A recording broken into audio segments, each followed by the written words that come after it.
반갑습니다, 수험생 여러분. 구급공무원 사회 개념 이론 강의를 담당하고 있는 정영주입니다. 자, 오늘 그 개념 이론 강의를 이제 처음 들어가게 되는데, 우선은 교재는 마인드맵 사회 이제 개념 강의를 이제 교재 쓰시면 되고요. 그리고 이제 책에 있는 내용을 제가 이제 파워포인트 통해서 이제 PT를 통해서 보여드리고, 그리고 그와 관련된 제 설명을 들어가면서 이제 개념 이해를 좀 하나씩 정리하도록 하겠습니다. 자, 그래서 오늘 첫 번째. 자, 가장 먼저 나오는 부분이 이제 민주정치와 법 부분이에요. 그러니까 우리 흔히 말하는 법과 정치에서 정치 부분이 좀 되겠죠. 그래서 전체적으로 민주정치가 어떤 것인지, 그리고 그 안에서 법이라는 게 어떻게 생겼는지를 우리가 배운다고 보시면 됩니다. 자, 이제 첫 번째 우리가 내용을 들어가게 되면요, 이제 국가의 의미와 기능이 처음 나오거든요, 챕터 1에서. 그래서 국가라는 개념이 처음 등장하게 되는데 의미가 나와요, 처음에는요. 그래서 의미 보게 되면은, 자, 국민과 일정 영토로 구성되고 주권에 의해 강제력을 독점적으로 행사할 수 있는 정치 공동체다라고 되어 있습니다. 즉, 보게 되면은 국가라는 개념이 어떤 거냐면은 국민이 반드시 있어야겠죠. 그렇죠. 국민이 없으면은 국가가 성립할 수 없으니까요. 그리고 영토가 있어야겠죠. 이와 관련된 주인된 권리인 주권이 있어야 돼요. 자, 요 세 가지를 기반으로 해서 나라가 만들어지는데, 여기 안에서 강제력이라는 개념이 있어요. 다시 말해, 나라가 운영되기 위해서는 모든 사람들의 의견을 들을 수 없잖아요. 그렇죠? 그래서 국가가 큰 틀에서 이제 공익을 위한 목적으로 강제력을 모두가 하는 게 아니라 독점적으로 끌고 나갈 수가 있습니다. 자, 그래서 이거를 가능하게끔 하는 바로 정치적 공동체를, 그렇죠? 정치적 공동체를 우리는 국가라고 합니다. 아시겠죠? 그래서 그럼 국가에서 가장 중요한 게 우리 흔히 말하는 국민, 영토, 주권 모두가 중요한데, 첫 번째 이제 국민이라는 개념을 보게 되면요, 국민이라는 개념의 가장 포인트는요, 국적이라는 개념이 있어야 돼요. 국적. 국가가 어느 곳에 속해 있는지, 그렇기 때문에 그 어느 곳에서 내가 어떤 사람이냐라는 어떤 기준이 있어야겠죠. 자, 그래서 국적 취득 원칙 보게 되면 이거는 되게 시험에 확 나오는 부분은 아닌데 기본 상식으로서 보시면 될 것 같습니다. 첫 번째는요, 속인주의라고 해가지고 혈통주의. 자, 속해 있다. 쉽게 말하면은 혈통에 속해 있다는 얘기인데, 이 속인주의의 가장 기본은 뭐냐면요, 내가 아니라 내가 태어난 어떤 지역이라든지 특성이 아니라 바로 부모예요. 부모님이 어느 국적에 따라서, 포인트는요, 부모의 국적에 따라서. 그래서 우리나라 대표적이거든요. 그래서 우리가 어떻게 태어났을 때 한국에서 태어났으니까 한국 사람이지가 아니라, 한국에 태어났지만은 우리 엄마 아빠가 한국 사람이기 때문에 나도 한국인이야라는 개념이에요. 약간 좀 민족적 개념 좀 있겠죠. 자, 그래서 이런 혈통주의를 적용하는 나라들이 이제 한국이라든지 독일, 스위스 여기에 속하고요. 반대로 태어난 지역이 중요해라고 정하는 속지주가 있어요. 지주, 땅지자니까요. 이것은 민족이라든지 인종 이런 걸 따지는 게 아니라 내가 태어난 지역에 따라서 그 지역에 속하는 국적을 정한 겁니다. 대표적인 게 미국이겠죠. 그래서 이제 좀 되게 좀 좋은 사례는 아니지만은, 그 예를 들어서 해외여행 중인데 우리 한국 사람인데 아이가 갑자기 미국에서 이제 태어났을 경우가 있을 거 아니에요. 뭐 이제 좀 나쁘게 얘기하면 원정 출산 이런 경우가 될 수 있지만요. 그럼 그 아이 같은 경우는 태어난 지역이 미국이기 때문에 미국이 되는 거거든요. 다시 말해서 이거는 혈통적 문제가 아니라 지역적 문제였습니다. 그래서 이제 국적을 취득하는 원칙이 이 두 가지로 나뉜다는 점, 이렇게 좀 보시면 되겠습니다. 미국, 프랑스가 여기에 해당이 되고요. 자, 다음 들어갈게요.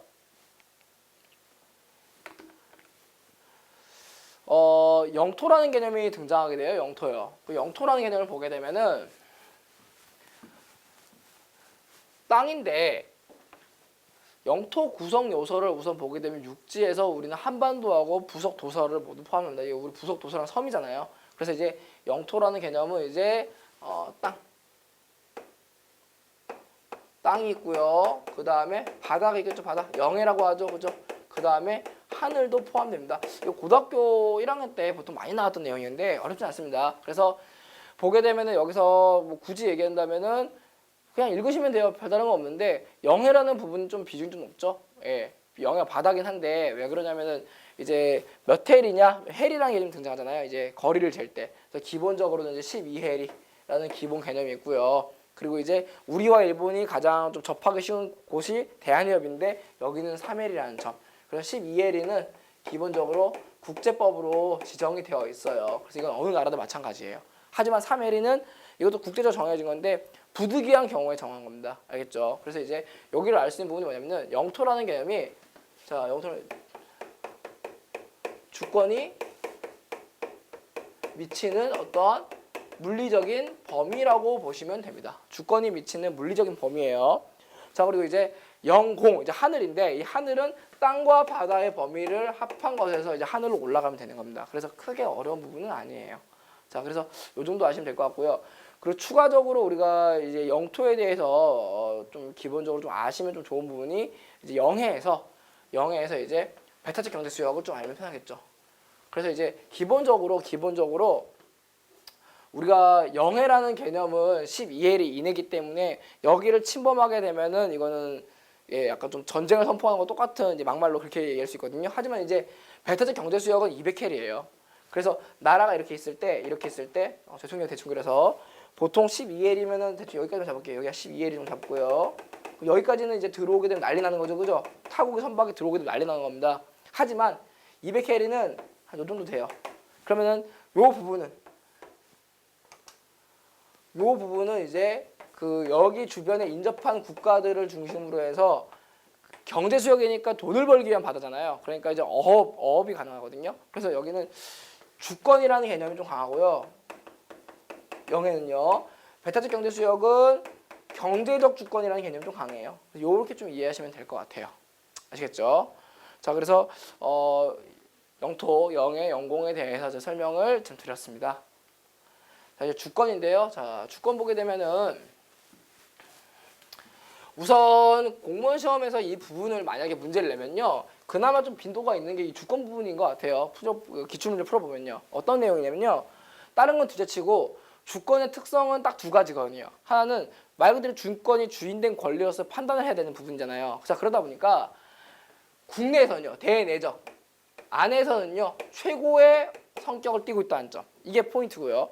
두 번째, 밖에서는요. 대외적이죠. 독립적이라는 얘기예요. 자, 무슨 말이냐? 이 나라 안에서는 주권이 가장 중요해라는 개념이에요. 대내적에서는 최고성이죠. 하지만 다른 나라에 가게 되면 그러니까 다른 나라 비교했을 때 우리 주권이 일본 주권보다 더 좋아 이건 아니잖아요. 우리도 일본도 또는 중국도 미국도 동등한 주권들이 다 있어요. 다시 말해서 각각 독립적이라는 얘기예요. 그래서 요 대내적이라는 부분과 대외적인 부분의 차이점을 좀 알아두시면은 좀 괜찮을 것 같아요. 그래서 주권이라는 게 옛날 몇백 년 전의 주권이라고 오늘날 주권이 같은 건 아니에요. 자꾸 주권은 시간이 지나면서 변화하고 발전하게 되는데 가장 대표적인 내용은 딱 두 가지예요. 하나는 군주주권론 그리고 국민주권인데 군주주권론은 말 그대로 군주가 왕이잖아요. 왕이다 보니까 국왕의 어떤 존재에 대해서 관심을 가지고 존재를 좀 위험을 만들어주는 개념이 많이 나와요. 그래서 이와 관련된 게 바로 왕권 신수설이에요. 국왕의 권력은 신으로부터 받았다는 얘기죠. 그럼 이 당시에는 요 군주주권론이 나왔을 때는 왕이라는 특별한 되게 스페셜한 존재가 있기 때문에 이걸로 알 수 있는 부분은 국민이라는 개념의 주권은 그렇게 크진 않다는 얘기예요. 국민은 왕을 위해 존재하는 것이니까요. 그러니까 모두를 위한 게 아니라 특정 왕을 위한 시대예요. 이때는요. 알겠죠? 중세시대 보통 이렇게 했죠. 자, 그런데 시간이 지나면서 국민이라는 개념이 등장해요. 국민이라는 개념이요. 자, 그래서 특징은 주인된 권리가 이제 왕이 아니라 국민이라는 개념이죠. 그러면은 국민주권론이 등장하려면요. 기본적인 개념 하나랑 두 번째는 사건이 터지게 됩니다. 그래서 국민주권이 등장하려면 첫 번째는요. 왕이랑 내가 똑같다는 개념이에요. 다시 말해서 천부인권이죠. 천부인권. 먼저 알아야 될 게 천부, 하늘에서 부여받은 인간의 권리. 즉 왕이나 나나 똑같다는 얘기예요. 알겠습니까? 자, 그럼 사람들이 이제부터 이걸 알게 되는 거 어떻게 생각해요? 의문이 생기는 거예요. 국왕이랑 나랑 똑같은데 왜 국왕은 잘 살고 나니 못 살지? 힘들어 나는. 왜? 물음표 생겼죠, 그죠? 그럼 보통 이런 경우는요. 국민이 됐던 민중이 됐던 이런 전체적인 대중들이 물음표가 생기는 건 당연한 거예요. 근데 이 물음표를 풀어줘야 되는데 풀어주지 않게 되면 불만이 쌓이게 돼 있거든요. 그렇기 때문에 요 천부인권을 가지고 사람들이 이제 배워 나가는 겁니다. 아, 뭐가 잘못됐다는 식으로요. 그리고 여기서 추가적으로 알 수 있는 게 계몽 사상이겠죠. 이제 17세기 넘어가게 되면 이제 프랑스나 이제 영국에서 많이 이런 내용이 나오는데 자, 이런 것들 바탕으로 해가지고 사람들이 알게 돼요. 아, 왕이 있는데 왕은 우리랑 똑같아. 하지만 왜 저 사람은 잘 살아야 되고 나는 못 살지라는 그런 불만이 막 생기겠죠. 그렇죠? 그럼 이것들이 나중에 어떻게 되는 거예요? 터집니다. 이게 뭐냐면은 여러분들이 학교 다닐 때 역사 시간에 세계사에서 가장 많이 배웠던 시민혁명이겠죠. 그렇기 때문에 요 국민주권론은 좀 제가 좀 조금 더 들어가서 말씀을 드렸는데 이 국민주권론이 좀 중요해요. 아무래도 이것과 관련돼 가지고 사회계약서라든지 그리고 이제 뭐 고대 아테네 이후에 나오는 근대 어떤 민주정치 발달 내용들이 모두 이런 식으로 연결이 되거든요. 자, 그래서 이렇게 이해하시면 될 겁니다. 역사적인 내용 같지만 역사 내용은 그렇게 아니에요. 자, 그러면은 국가가 아닌 사회단체와 좀 비교를 좀 해보겠습니다. 자, 왜 그러냐면은 우리가 이 국가 사회단체를 왜 비교해야 되냐면요. 배운 내용이 이거예요. 정치. 그럼 정치를 우리가 이해하기 위해서는 국가에서 하는 정치랑 우리가 일반적으로 하는 우리가 사회생활에서 겪는 정치랑 범위가 좀 다르잖아요. 마찬가지예요. 국가랑 사회적 집단, 사회단체의 어떤 차이점을 알면은 좀 더 이 단원을 이해하는데 좀 베이스가 그러니까 바탕이 좀 잡히기 좀 쉽지 않을까 싶어요. 자, 보겠습니다. 자, 국가를 보게 되면요. 국가는 기본적으로 자발적으로는 없어질 수가 없어요. 영원히 존재한다고 보시면 됩니다. 영원히. 알겠죠?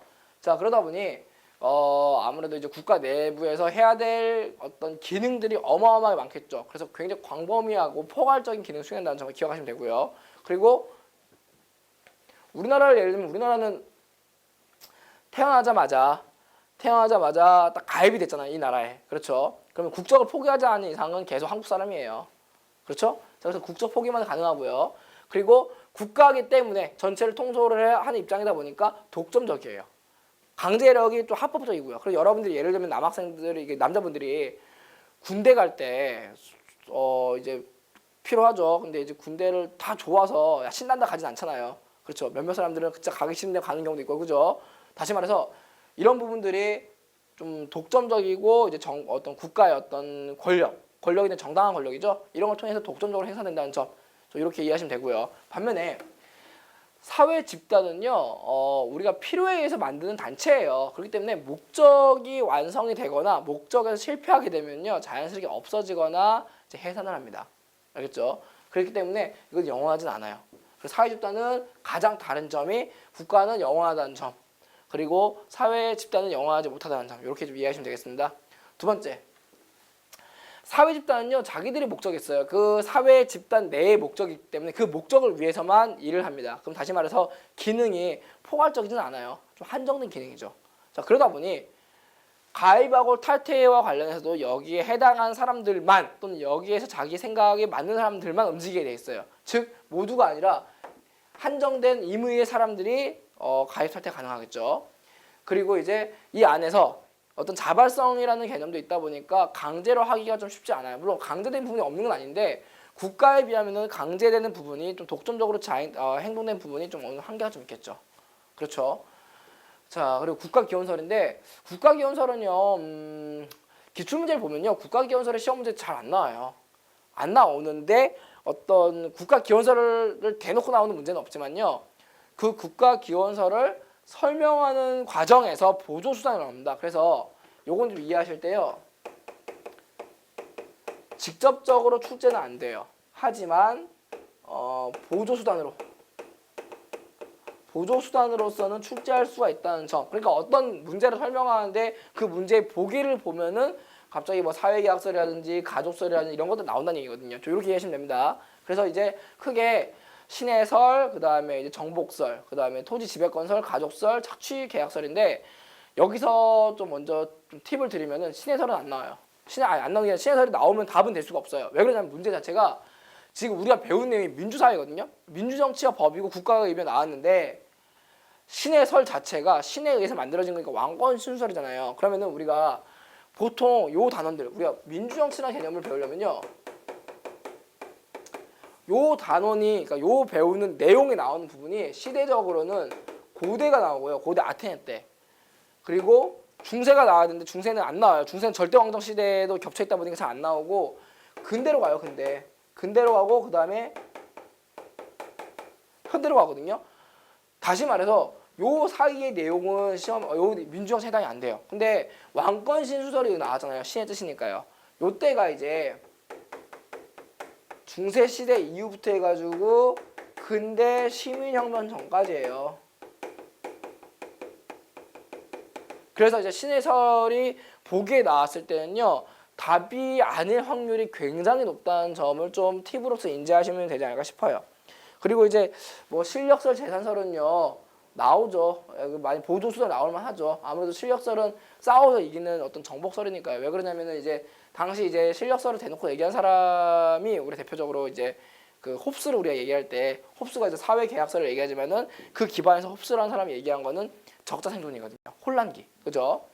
자, 그리고 이제 재산설 같은 경우는 아무래도 이제 그 근대 시대 때 어떤 참정권 얘기가 좀 연결이 돼요. 아무래도 이제 부르주아, 부자와 관련된 얘기가 나오다 보니까 연결이 안 될 수가 없거든요. 그리고 가족설은 전반적인 시대적 얘기니까 넘어가시면 될 것 같고요. 계급설 마찬가지 이제 재산설과 연결된다 보시면 되고요. 그리고 사회계약설은 되게 중요해요. 사회계약설은 그 자체로 나옵니다. 그 자체로. 그 사회계약설이 우리가 아까 처음 얘기했던 뭐 천부인권 그리고 계몽상과 연계돼서 나오는 부분인데 쉽게 말하면은 사람들이 자기가 살기 위해서 사람이랑요 밑에 보이죠? 사람이랑 국가랑 서로 계약을 맺는 것 이게 사회계약설이거든요. 그렇죠. 이 사회계약 다시 말해서 사람을 국가보다 위냐 아래냐 이렇게 둔 게 아니에요. 서로가 이제 권리를 줬으면 의무를 행해야 되고 이런 과정들이거든요. 자 그렇기 때문에 국가기원설에서는 좀 아셔야 될 거는 좀 보조적인 수단으로 많이 출제된다는 점 하나. 두 번째 사회계약설을 좀 눈여겨 보실 필요성이 있다는 거 하나. 자 이렇게 보시면 되겠습니다. 자 다음 들어가겠습니다. 자 이제 본격적으로 사회계약설이 나왔는데요. 자 볼게요. 우선 사회계약설이라는 게 아까 제가 방금 설명했지만은 가장 기본적인 맥락은요. 사람이 혼자 있어요. 그럼 개인은 약하거든요. 또 개인이 다양한데 서로 약탈하게 되고 그다음 착취를 당하게 되고 이런 과정들이 있을 거예요. 자 그러다 보니까 개인하고 국가라는 매개체하고 서로 계약을 하게 됩니다. 이런 식으로요. 그럼 계약의 내용은 생각보다 간단해요. 국가는 개인을 뭐 하겠어요? 보호를 해주겠죠. 보호라는 개념이 들어가고요. 그러면은 개인은 국가를 위해서 뭘 하겠어요? 권리를 내세울 수도 있겠지만 의무를 행하기도 하고요. 이 과정에서 뭐 세금도 낼 수도 있고요. 또는 군대도 갈 수가 있겠죠. 그죠? 뭐 이런 내용들이 나와요. 자 그런데 겉보기에는 개인과 국가가 서로 상호적인 얘기가 하겠지만은 이 사회계약서를 우리가 세 가지를 나오거든요. 사회계약서를 얘기했을 때 중요한 포인트는 과연 개인과 국가 사이에서 계약이 어떠한가, 비중이 어떠한가, 개인에게 몰려있는지 국가에게 몰려있는지 이런 부분들이 있고요. 두 번째 국가를 바라보는 비중이에요. 비중 다시 말해서 중요성은 어떠한가 이 두 가지를 좀 알고 접근하면은 이 기준이 좀 중요하거든요. 자 그래서 좀 문제 푸는데 도움이 되지 않을까 싶어요. 그래서 우리가 흔히 이 세 가지와 관련해 가지고 두 가지에 보았을 때 홉스가 나오고요, 로크가 나오고요, 루소가 나옵니다. 그래서 한 명씩 우리가 좀 얘기를 해볼게요. 자 홉스부터 보겠습니다. 자 홉스 보게 되면은 우선 첫 번째로 봐야 될 부분이요. 그림이 나오네요. 그림입니다. 그림을 일단 설명드리게 되고 우선 홉스가 등장했을 때 당시 영국 상태를 보면요. 왕은 있어요. 왕은 있지만은 의회가 이제 좀 서로 대립하는 시기거든요. 그러다 보니 제가 체크할 때는 의회보다 국왕이 세다라고 얘기는 했지만은 실제로는 의회가 셀 때도 있어요. 자, 이거는 그냥 참고로 보시면 되고 홉스가 봤을 때 그 당시 상황을 보게 되면은 어떤 사회적 상태가 되게 혼란이에요. 그래서 홉스가 가장 기본은요 자연 상태를 혼란 상태로 본 겁니다. 그러니까 혼란 상태란 말은 쉽게 말하면 사람들 불특정 다수가 서로의 욕심과 서로의 이익을 위해 서로 싸우는 상태예요. 투쟁 상태겠죠. 혼란기니까요. 자 그러니까 홉스는 이것을 보면서 진짜 사람은 악하구나라고 얘기하는 성악설을 주장하게 됩니다. 그럼 이것을 잠재우려면 그럼 다시 말해서 악하기 때문에 사회는 계속 혼란스러울 거야 이렇게 좀 부정적인 이제 악순환이 계속 된다고 이제 보는 거거든요. 그래서 이것을 잠재우기 위해서 뭐가 필요하다는 얘기예요. 이 문제를 해결하기 위해서는 뭐가 필요하냐면은 국가라는 개념이 필요하고 당시 국가의 수장이었는 당연히 왕이겠죠, 그죠? 국왕의 역할을 중시했던 게 바로 홉스예요. 그러면은 홉스라면은 방금 얘기했던 사람과 그러니까 개인과 국가의 어떤 관점에서 봤을 때 어디겠어요? 아무래도 개인보다는 국가의 역할을 좀 더 강조하는 입장을 취했겠죠. 그렇죠? 자, 그렇기 때문에 홉스 같은 경우는 그러면 사회 계약을 얘기할 때 개인과 국가가 계약을 할 때 개인의 권리를 누구한테요? 국가에 양도하기를 바라는 겁니다. 알겠죠? 그래서 전체 양도를 얘기합니다. 전부 양도설. 그래야 개인은 좀 희생할 수 있어. 개인은 좀 힘들 수 있어. 하지만 국가는 잘 굴러갈 거야. 그렇기 때문에 개인은 그래서 피해를 덜 볼 수 있어. 대를 위해 소를 희생해야지. 약간 이런 개념이 강해요. 그래서 이제 좀 절대 복종을 얘기하고요. 아무래도 국왕 입장에서는 되게 좋아하겠죠. 그렇죠.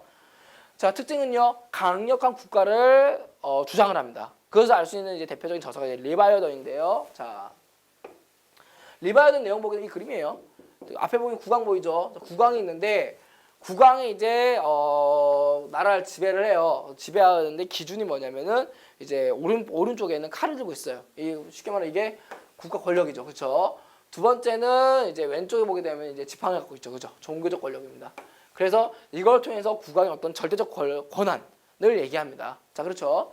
자, 그래서 특징은 두 번째는요. 정치적이나 종교적 권위를 얘기하고요. 그러면은 여기서는 이제 개인 입장에서는요.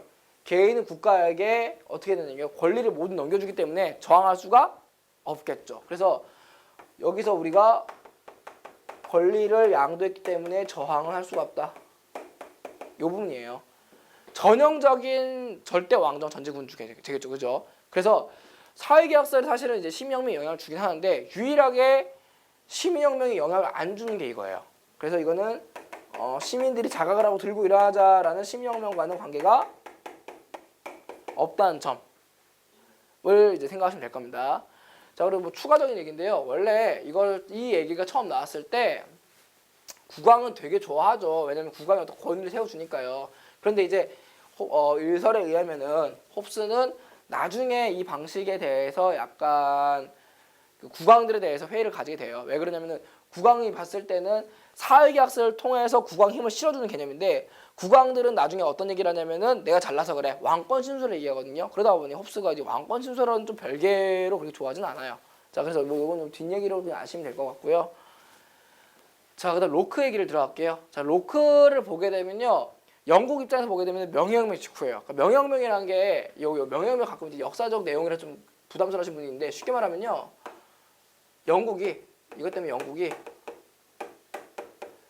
입헌 군주 국가가 돼버립니다. 그러니까 입헌 군주국이라면 또 부담스러운 분 계시니까 왕은 있어요. 왕은 있는데 왕은 법을 지키는 겁니다. 알겠습니까? 그럼 이걸 알 수 있는 부분이 국왕 마음대로 할 수가 없는 환경이에요. 그러니까 의회랑 국왕이랑 어떻게 보면 서로 상호 어떤 보완과 견제가 가능한 상태라 보시면 되거든요. 그렇죠? 자, 그래서 당시에 이제 의회랑 국왕 좀 힘이 좀 동떨어지다 보니까 우선 대놓고 어떤 혼란스러운 얘기를 안 해요. 로크가 기본적으로 보는 자연 상태는요.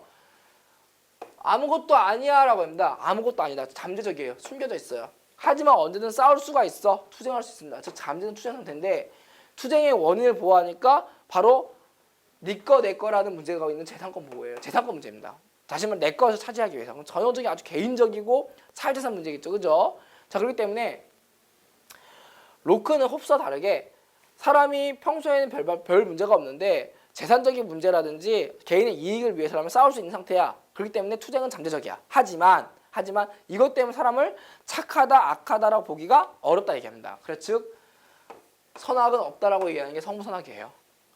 알겠죠? 그러면은 이 백지가 변화하는 계기가 뭐겠어요? 재산권 보호 관련이겠죠. 그죠? 변화의 키워드가 이겁니다.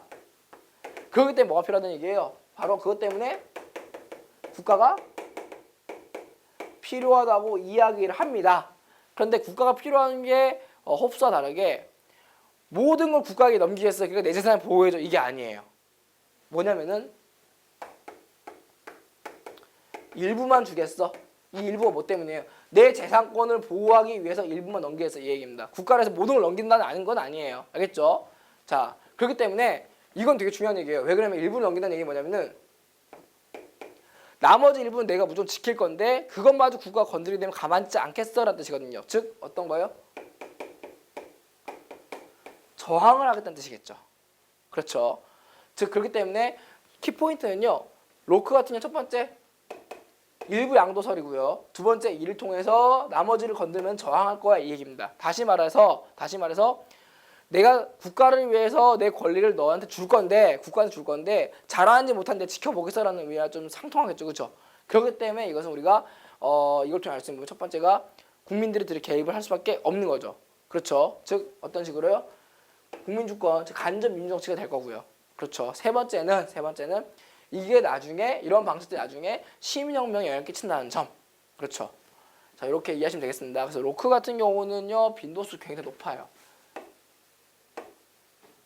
특히 이제 기출문제들 보게 되면요, 홉스, 로크, 루소 중에서 보게 되면요, 사실 홉스랑 루소가 좀 극과 극이거든요. 홉스는 국가 만세 뭐 이런 분위기고, 루소는 국가 필요 없어 뭐 이런 분위기예요. 곧 배우겠지만 반면에 로크는 국가 필요해 하지만 무조건 국가 편은 아니야라는 그런 약간 중립적 개념, 좀 중앙에는 좀 중립적 개념이 좀 있습니다. 자, 그걸 좀 인지하시고 좀 준비하시면 될 것 같아요.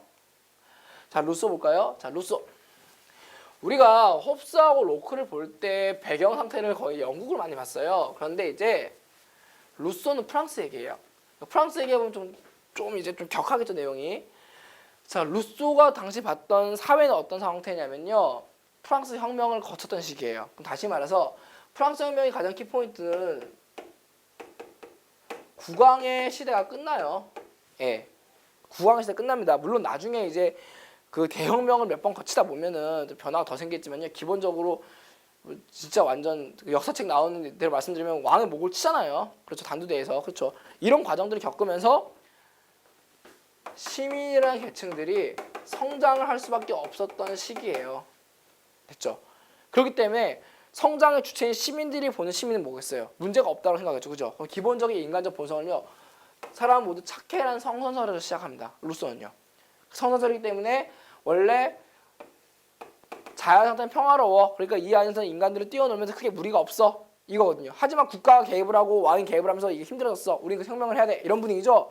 그렇기 때문에 평화로운 상태의 인간들을 냅두세요라는 개념이에요. 알겠죠? 그렇기 때문에 첫 번째 봐야 될 게 우리의 권리는 양도할 수가 없어요. 양도 불가사리입니다. 좀 굉장히 권리에 대해서는 철저하게 국가보다는 개인에게 맞춰져 있죠. 그렇죠? 자, 그래서 보게 되면은 여기서 루소가 얘기한 게 보통 그 고등학교 때 윤리사상 같은 과목 배우면요, 루소에 대해서 이런 얘기 많이 해요. 사람은 모두 일반 의지를 가지고 있어야 얘기합니다. 일반 의지. 일반적이에요. 그냥 말 그대로 일반적인데 의지를 갖고 있대요. 그러니까 뭘 하려고 해. 근데 이제 이 내용이 어떤 거냐면 바로 이제 요 내용들이에요. 성선설적인 내용이에요. 사람은 양심이 있고 착하려고 노력을 하고 뭐 이런 내용을 많이 하거든요. 그렇기 때문에 일반 의지가 나오게 되면요, 기본적으로 성선설과 연결되는 얘기예요. 됐죠? 그리고 저항할 수 있어요. 저항할 수 있는데 이 이론 자체가 국가에 대한 어떤 개입을 거의 좀 최소화시킨 분위기예요. 거의 뭐 어떻게 보면 국가 역할을 최소화하는 필요 없어 수준까지 가다 보니까 국가가 없으면 저항할 필요도 없잖아요. 그죠? 자, 그래서 저항권 좀 무의미하다라고 얘기합니다. 요게 가끔 이제 함정처럼 느껴지는 게 있는데, 그리고 세 번째는 루소 같은 경우는 대표자를 뽑게 되면 또 권력이 만들어지면 지구를 만들고 법을 만들고 제도를 만들기 때문에 어떤 정치적인 국가 행위가 또 생기게 되거든요. 루소는 이걸 싫어해요. 그러다 보니까 직접 민주정치를 지향을 합니다. 직접 민주정치를 지향을 하죠. 자, 그래서 이런 것들을 통해서 시민의 직접적인 어떤 참여 의식을 중시하다 보니까 나중 시민혁명 때 좀 구체적으로 영향을 좀 끼친다는 점, 이렇게 나뉘면 되겠습니다. 그래서 요 내용도 우리가 정리를 할 때 좀 서로 이해를 하셔야 될 게, 지금 내용상으로는 어떤 연유라든지 배경도 설명했는데 실제 공무원 시험 배경 묻지는 않아요. 그럼 포인트는 뭐겠어요? 인간 본성을 우선 좀 알아야겠죠. 선이냐, 악이냐, 중립이냐. 그렇죠. 그러면 이게 루소가 돼 있고, 이게 로크가 돼 있고, 이게 홉스겠죠, 그죠? 그리고 그 다음에 계약 특성을 봐야겠죠, 그죠? 계약의 특징. 그래서 권리에 대해서 양도를 못한다, 양도를 한다. 양도가 필요하다. 양도 주긴 줄 건데 우린 저항할 거야. 저항권이 있다. 이렇게 좀 구분을 할 줄 알아야 됩니다. 그렇죠? 그리고 기타 등등 특징은 좀 아셔야 되고요. 이거는 좀 개별적으로 좀 아셔야 되고요. 알겠죠? 그리고 공통적으로는 요 두 가지는 루소하고 로크 같은 경우는 시민혁명, 근대 시민혁명에 영향 끼친다는 점, 얘는 영향 안 끼친다는 점, 이런 식으로 좀 개별적 정리 좀 필요해요. 그래서 저도 뭐 표를 좀 쪼개서 말씀드렸지만은 그 교재에도 있어요. 교재에도 이제 표로 많이 나왔거든요. 그래서 표 정리를 해서 좀 외우시는 것을 좀 권장을 해드리는 바입니다. 네, 볼까요? 정치. 자, 정치 보겠습니다. 자, 토픽 세 번째. 정치의 의미는요. 이제 우리가 좁은 의미가 있고 넓은 의미가 있는데 쉽게 얘기하면은 좁은 의미에서는 국가 안에서 하는 걸 의미해요.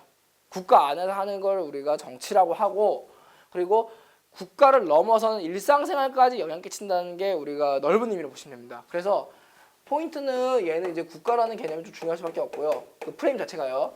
여기는 우리가 흔히 말하면 일상생활까지도 영향 끼친다는 점, 이 부분이거든요.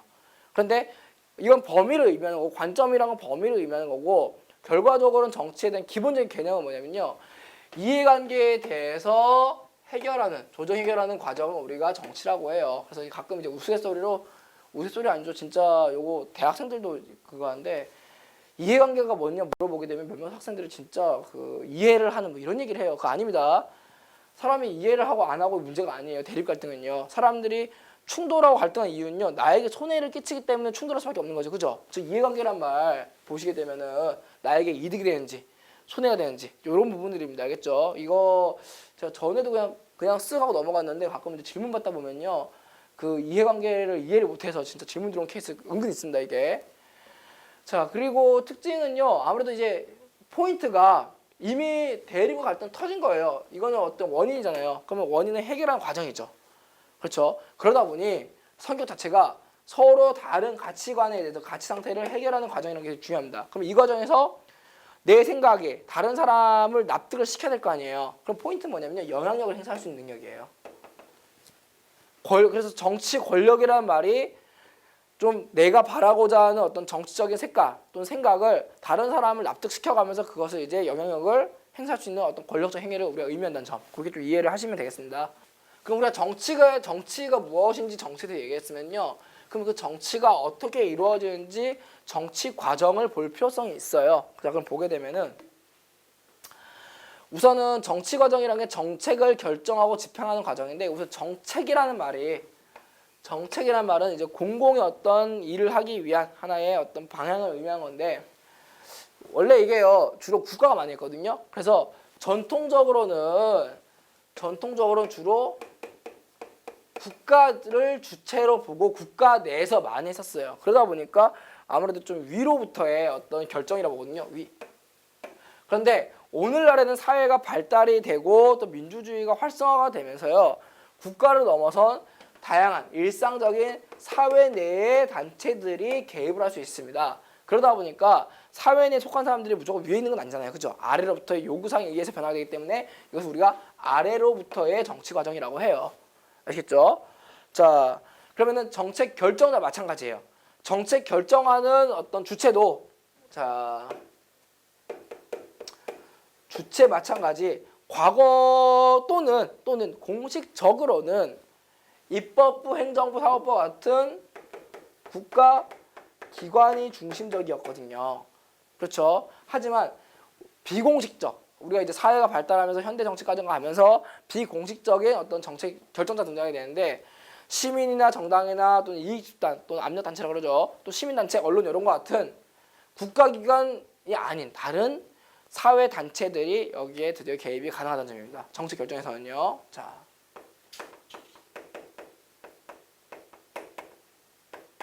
됐죠. 자, 그래서 정치 과정을 볼 때 차이점이 이제 국가 중심이냐, 이제 국가를 넘어서는 얘기냐, 사회까지 가느냐, 이렇게 좀 차이를 좀 아시면 될 것 같고요. 자, 다음 넘어갈게요. 자, 그럼 정책 결정 과정을 보게 되면요, 이제 보통 이제 이게 수능에도 많이 나왔던 부분이고요. 그 다음에 공무원 시험에도 가끔 이제 아주 가끔씩 나오고, 모의고사는 좀 자주 나온 편이고요. 내용은 되게 간단해요. 이거 되게 설명이 쉬운데 어떻게 보면 되냐면요. 처음에 사람들이 투입이 생겨요. 그러니까 투입을 하기 전에 그 투입이 사람들이 뭔가 요구사항이 있을 거 아니에요. 우리는 이것을 원해, 저것을 원해 요구를 합니다. 그러면은 기본적으로 요구사항이 생기게 되면은 이것을 수렴하는 과정이 생겨야죠. 그죠? 그러면은 요구한다는 거는요. 이게 투입이랑 요구랑 같은 단계예요. 여기서는요. 그러면 이제 이때부터 이걸 받아가지고 자 정책을 만들어야 돼라고 얘기를 하거든요. 이 순서가. 그래서 여기서는 일반적인 우리가 뭐 사람들이라든지 뭐 또는 이익 집단이라든지 이렇게 얘기할 수 있는데 요거를 받아들이는 계층들이 거의 어느 쪽이냐면은 이제 정당에서 많이 매개를 해줘요. 정당에서 모든 건 아니지만요. 그래서 이제 정책을 만들어야 되잖아요. 그럼 정책을 만들어서 결정을 해야 되는데 자 여기서 포인트는 결정. 결정 기구가 우리 흔히 말하는 이제 뭐 비공식적 공식은 아닐 거 아니에요. 그렇죠? 그러면 이걸 가지고 결정하고 실행을 하게 되는데 차이가 있어요. 보통 우리가 정부 공식적으로 보게 되면은 이 결정을 주로 누가 하냐면은 정부가 하기도 하고요. 의회에서도 하거든요. 이거를요. 그렇죠? 그런데 이것을 이제 정해진 결정을 이건 공식적입니다. 공식적으로 이것도 오해하실까봐 공식적이고 비공식적으로 아까 얘기했던 뭐 시민이나 단체나 뭐 이런 부분들 얘기하면 될 거고요. 그런데 만들어진 결정을요 실행, 즉 우리가 이것을 만약에 집행이라고 한다면은 빛 때문에 잘 안 보이겠네요. 집행이라고 한다면은 이 부분들은요 이건 주로 누가 하냐면은 정부가 합니다. 행정부가 하거든요. 이거는요. 요거는 그냥 구분하시면 되고요. 그러면은 결과가 나올 거 아니에요. 결과 산출 아웃풋이 나오겠죠, 그죠? 자 결과가 나오게 되면 우리가 이러한 정책을 폈어요. 그럼 정책에 대해서 잘했다 못했다라는 결과가 나올 거 아닙니까? 그럼 결과에 따라서 이제 되새김질 해야겠죠, 그죠? 잘했으면 계속 가는 거고 못했으면은 뭐가 문제인지 따져야겠죠, 그죠? 즉 활류라고 불리는 이거 우리가 피드백이라 하죠. 그렇죠. 이게 왜 중요한 과정이냐? 이 정책 결정 과정이라고 얘기하지만요. 엄밀히 말하면 이게 다시 말해서 정치 과정이에요, 정치 과정. 정치 과정을 잘하면은 사람 입장에 잘하게 되면 쉽게 말하면 선거 때도 똑같이 좀 지지를 받거나 정치 과정이 엉망진창이면은 선거가 됐을 때 좀 이제 변화가 생기는 이런 부분이 있을 수 있거든요. 그래서 이런 부분들, 요 순서에 대해서는요 기본적으로 순서, 요구사항, 요구에 대한 집약, 수렴 의견, 세 번째 정책 결정, 그리고 정책 실행, 그리고 실행했으면은 결과에 대해서 산출되는 거에 대해서 이제 피드백, 환류 과정을 좀 순서대로 이해하시면은 좀 도움이 될 겁니다. 자, 이제 민주주의 얘기를 좀 할게요. 민주주의를 보게 되면은 이거 중학교 때 이미 다 배우셨을 거예요. 그래서 어렵지 않습니다. 그래서 뭐 국민이 주인이 되는 어떤 사상이나 생각으로 민주주의라고 얘기를 하는데 자, 우선은 민주주의를 우리가 세 가지로 봐야 돼요. 첫 번째는요, 형태, 모습으로서의 민주주의고 두 번째는 이념으로서 민주주의고 세 번째는 생활 양식으로서 민주주의입니다. 그래서 첫 번째 형태로서 보게 되면요, 말 그대로 내용이에요. 그냥 국민이 주인이 되는 정치적 사상을 우리가 형태로서 민주주의라고 얘기합니다. 그래서 보통 중고등학교 교과서 보게 되면은 다수가 지배하는 뭐 데모크래티카 이런 얘기 나오잖아요, 그죠? 그래서 특징은요, 지배자하고 피지배자하고 똑같다는 점.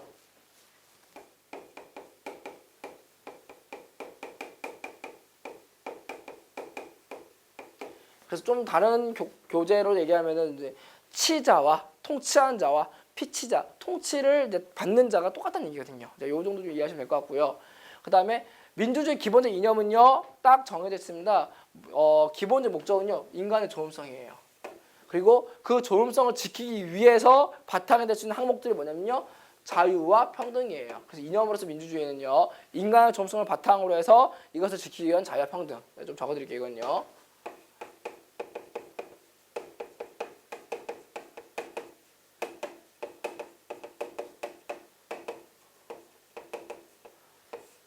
이 인간의 존엄성을 지키기 위해서 필요한 게 자유가 필요하고 평등이 필요하다. 자, 이렇게 이해하시면 되겠습니다. 자, 그리고 세 번째, 생활 양식. 자, 우리가 흔히 말하는 민주주의 그러면 좀 정치적인 생각이 강하잖아요. 근데 생활 양식이라는 얘기는 우리 일상생활까지도 영향을 끼친다. 이 말씀을 드리면 되겠습니다, 제가. 그 특징은요, 그럼 일상생활에서는 어떤 뭐 다수, 지배자, 피지배자, 인간의 존엄성 이런 얘기 잘 안 하잖아요. 그렇죠? 어떤 얘기했어요? 일상생활이라면은 의견을 존중하고 대화 토론 필요하고요. 양보 타협, 다수결, 소수의견 존중 이런 것들이 들어가겠죠. 그래서 우리가 민주주의를 얘기할 때 크게 어떤 단순하게 국민이 주인이야라는 것은 형태로 끝날 거고요. 그리고 민주주의를 하기 위해서는 인간의 존엄성 그리고 지키기 위해서 자유와 평등이 필요하다. 이거는 이념적 얘기고요. 그다음에 일상생활에서는 민주주의는 어떤 의견 존중, 양보, 타협, 그 다수결, 그 소수에 대한 의견 존중 이런 것들이 이제 생활 양식으로서 정해진다는 점 그렇게 이해하시면 되겠습니다. 자, 자 민주주의 이념을 볼게요. 우리가 아까 얘기했었던 부분이 이제 민주주의 기본 이념 중에서 인간의 존엄성인데요. 자 여기서 보게 되면은 그 인간의 존엄성이 무엇이냐라고 얘기하면 간단해요. 사람이기 때문에 인간이라는 이유로 어떻게 해요? 존중할 만한 가치가 있다. 존중해야 된다. 그 인간에 대한 존재 자체의 어떤 중요함. 그래서 존중이라는 개념이 들어갔고요. 그리고 이제 가장 중요한 거는요. 민주주의를 하는 이유에 이게 어떻게 보면은 민주주의의 목적이 될 수 있습니다. 이게. 자 그래서 이렇게 좀 이해하시면 되겠습니다. 자 그리고 자유 얘기를 좀 할게요. 자유. 자 자유는 말 그대로 내가 마음대로 할 수 있는 걸 의미하는 건데 자유가 예전에는 자유가 없었잖아요. 사실은요. 우리가 저기 중세 때만 하더라도 뭐 영주의 어떤 장원, 농노 뭐 이런 시기 때만 하더라도 자유라는 개념은 없다고 보시는 게 좀 명백했거든요. 자 그런데 이제 근대로 넘어오면서 자유라는 관심이 생기게 되고 그 자유가 오늘날 어떻게까지 변화했는지 보게 되면요. 간단히 보게 되면은 소극적이었던 자유가 적극적으로 변화했어요라고 기본적인 틀을 잡으시면 됩니다. 그럼 어떻게 봐야 되느냐? 처음에는 우리가 처음에 자유라는 개념을 얻었을 때, 그러니까 우리가 1700년대 이제 우리가 시민혁명 이후가 되겠죠. 그럼 그때는 우리가 어떤 거냐면요, 우리가 시민혁명을 통해 가지고 사회를 무너뜨리고 우리만의 사회를 만들었어. 그렇기 때문에 국가는 우리를 보호해줘야 돼. 우리를 마음대로 할 수 있게 해줘라는 개념이거든요. 즉 기본적인 자유권을 중시하는 시대였어요. 그럼 그 자유는 당연히 국가가 자동적으로 챙겨줘야겠죠. 그럼 내가 나설 필요 있어요, 없어요? 내가 나설 필요가 없겠죠. 그래서 소극적인 내용에서는요, 우리가 보통 자유권을 기본으로 얘기를 합니다. 쉽게 말하면 자동차를 예를 들면요, 차를 살 때 내가 요구하지 않으면 옵션을 안 달잖아요. 그럼 기본 옵션들만 있을 거 아니에요. 그 기본 옵션들이 바로 이거예요. 예, 알겠죠? 자, 그래서 특징은요, 기본적으로 헌법에서 기록이 안 되어 있지만은 굳이 헌법을 들출 필요도 없지만은 누구나 자동적으로 기본적으로 알아야 되는 권리들이 나올 겁니다. 바로 신체 자유, 그리고 재산권 행사에 대한 자유, 그리고 양심의 자유 이런 것들이에요. 이거는 사람들이 투쟁해서 쟁취해서 열심히 해서 얻어낸 게 아니라 이 혁명 이후에 국가로부터 자유를 처음 받았을 때 자동적으로 기본 옵션으로 장착된 내용들이에요.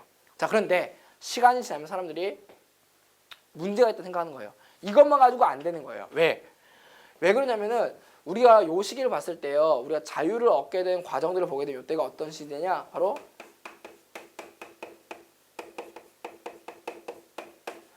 시민혁명 때거든요. 이때가요. 근데 우리가 시민혁명을 좀 이해를 좀 해야 되는 게 여기서 여기까지 갈 때요, 좀 역사적인 내용 조금 이해하시면 편합니다. 그 시민혁명이란 말이 나오게 되면요, 이때가 우리가 흔히 말하는 유럽 사회에서 왕정이 무너지게 되고 시민 계층이 어떤 사회 중심이 되잖아요. 그런데 문제가 있어요.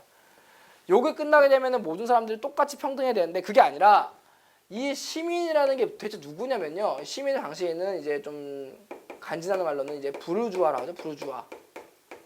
예, 좀 나이 드신 좀 어르신 분들은 이제 부르주아라고 하는데 어쨌든 간에요. 이걸 다른 말로 또 얘기하면요, 유산 계급이라 그래요. 그러니까 재산 있는 계급이에요. 그럼 정리하면은 이 당시 시민 누구란 얘기예요? 바로 부자예요, 부자. 부자예요, 이게. 그러면은 아무래도 시민혁명 때 참여하지 못하는 사람들이 있겠죠. 그게 누구냐면 바로 이제 노동자라든지 농민이라든지 여성이라든지 요 계층들은요, 시민혁명이 끝났지만 참여할 수가 없는 계층입니다. 그러면은 아무래도 불만이 생기는 것은 이쪽이겠죠. 변화가 필요해. 그럼 변화를 하려면은 이 사람들이 뭐 해야 되는 거예요? 정치에 참여를 해야겠죠.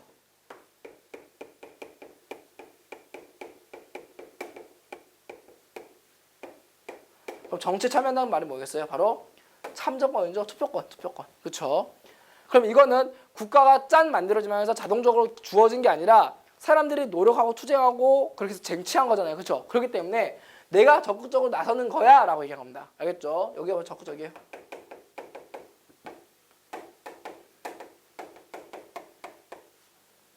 그래서 여기서 나오는 게 뭐냐면 선거권이라든지 뭐 국민투표권 뭐 이런 것들이 해당되고요. 이와 관련 대표적 사건이 이제 여러분들이 이제 학교 다닐 때 배웠던 대표적인 게 차티스트 운동이 되겠습니다. 영국에서 일어난 거죠. 그렇죠? 선거권에 대한 어떤 확대 운동이죠. 그리고 좀 더 세계사를 깊게 공부하신 분들은 프랑스에 있는 2월 혁명도 여기에 속할 수 있겠죠. 뭐 이런 것들이 여기에 해당됩니다. 자, 그런데 이제 좀 더 시간이 지났어요. 이제 1900년대로 갑니다. 오늘날까지 가면서 자유라는 개념이 또 나서야 돼요. 더 필요한 게 생긴 거야. 적극적이죠. 근데 어떤 거냐? 당시 사회가 기본적으로는요, 신체, 재산권, 양심의 자유라는 게 기본 장착되다 보니까 개인의 자유에 대한 권한이 넓어요. 그러다 보니까 문제가 뭐냐면요, 빈부격차가 굉장히 심해요. 이때 어떻게 보면 이제 아까도 우리가 이 시민이라는 개념이 또 부자라 그랬잖아요, 사실은요. 그렇죠. 이 부자를 중심으로 영국에서는 또 산업혁명까지 일어나게 되죠, 그죠? 사회가 점점 고도화되고 산업화되다 보니까 부자 중심의 어떤 삶이 펼쳐지는 겁니다. 그러면은 이게 우리가 뭐 자본주의 얘기를 많이 하는데 사실은 역사적으로 보더라도 일반적인 노동자, 농민, 여성 입장에서는 불만이 될 수밖에 없는 게 왕을 몰아내고 귀족을 몰아냈더니 편한 줄 알았는데 아니에요. 부자가 내 위에 있는 거예요. 그러다 보니까 처음 스타트가 다르겠죠. 그래서 사람들이 요구할 수 있는 법안이 생긴 겁니다. 바로 뭐냐면은 사회권. 자, 사회권이란 말은 오늘날로 얘기하면 일종의 복지와 관련된 또는 사회적인 권리를 의미합니다. 알겠습니까? 물론 좀 더 지나간 복지 얘기가 나오는데요. 처음에 국가에 의한 자유라고 볼 수 있는 사회권은 어떤 거냐면요. 근로에 대한 권리, 나도 일하고 싶어요. 교육에 대한 권리, 배우고 싶어요. 환경에 대한 권리, 나도 좀 깨끗한 환경에 살고 싶어요. 뭐 이런 내용인데, 자, 보면은 자유가 과거에 점점 발전하는 모습이 좀 눈에 보이시죠? 자, 그렇게 좀 정리하시면 되겠습니다. 그리고 포인트는 어휘니까요. 아무래도 이제 국가로부터의 되고 있고 국가에의, 참 어려운 말이네요. 그 다음에 국가에 의한 요것들, 의한에의 로부터 요거 차이점 좀 아셔야 됩니다. 알겠죠? 이거는 제가 어떻게 설명할 수 있는 부분이 아니라 이거 좀 외우셔야 되는 부분인 것 같아요. 보니까. 됐죠? 자, 다음 넘어가겠습니다. 자, 평등 나왔네요. 자, 우리가 인간의 존엄성을 얘기할 때 인간의 존엄성을 받쳐주는 두 가지가 자유와 평등이라고 말씀을 드렸어요. 자, 평등. 자,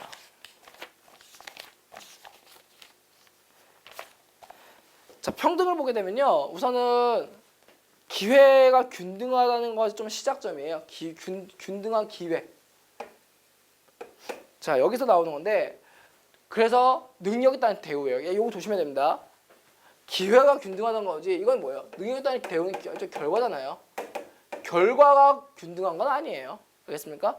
자, 그래서 과거의 어떤 평등을 보게 되면요, 좀 신 앞에서 모두가 평등해, 우리 하느님 앞에서 모두가 평등해, 뭐 이런 내용이었거든요. 이제 뭐 다른 종교분들께 좀 죄송하지만 중세가 사실은 좀 크리스교 중심이잖아요, 그렇죠? 근데 오늘날에는요, 신이 아니라 법 앞에 평등입니다. 법 앞에 평등, 됐죠? 근대로 갔을 때는요. 그래서 오늘날로 가게 되면은 이제 어떤 식으로 가게 되냐면은 평등이라는 개념이 크게 두 가지로 우리가 좀 나눌 수 있는데 하나는 이제 형식적이냐 또는 상대적이냐 이런 식이 나뉘거든요. 그래서 보게 되면은 오늘날의 평등의 가장 특징은요. 일단 기회는 평등하게 부여하자. 첫 번째 기회란 말 나왔고요. 자, 그리고 이제 어떤 사람들은 기회가 평등하기 때문에 결과가 평등할 필요가 없다고 얘기하겠죠. 그죠? 그리고 이제 두 번째로 봐야 될 부분은요. 상대적으로 평등해야 되자. 이 부분 나올 거고요.